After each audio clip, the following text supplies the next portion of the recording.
Now, before we go to break, we continue with the topic we've been covering all month, sexual assault on college campuses. ELN has held events raising awareness last week, but the impact of sexual assault goes beyond just the month of April. Here to talk to us more about what students need to know is Lauren Berg, a member of ELN Feminists for Equality, Change, and Transformation, or EFFECT, one of the organizations promoting sexual assault awareness at ELN.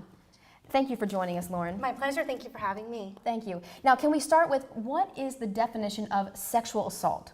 Sure. So the definitions for sexual assault vary by state, but in North Carolina, it can involve oral, anal, vaginal penetration, as well as a couple of different various other definitions. What is the definition then of rape? So rape and sexual assault are synonymous in terms of legal definitions, but sexual assault is a more broad, more encompassing term. So you can say that you were raped and not be sexually assaulted? Yes, ma'am, that's correct. So and then in the synonymous, if I was sexually assaulted, that doesn't mean I was raped. Correct. Sexual assault could mean attempted rape, for example. That would be still being a victim of sexual violence or sexual assault, but it wouldn't necessarily be rape. Rape definitely implies that there was some type of penetration involved. Now, say if the two parties had been both drinking, how does that determine who was the victim or not? Sure. The victim is always the aggressor, so the person who's trying to seek sexual satisfaction or a power and control dynamic from the victim. Anytime there's alcohol involved, no parties can give consent, but the aggressor would be the person who's looking to get some type of satisfaction from the interaction, and the victim is someone who is not giving consent and not seeking any type of satisfaction. Now, as we know, things are really blurry, especially when alcohol is involved.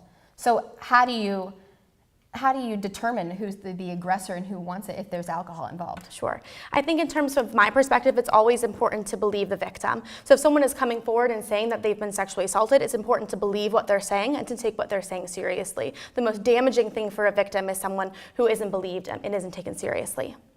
Thank you very much, Lauren, for joining us. We appreciate it.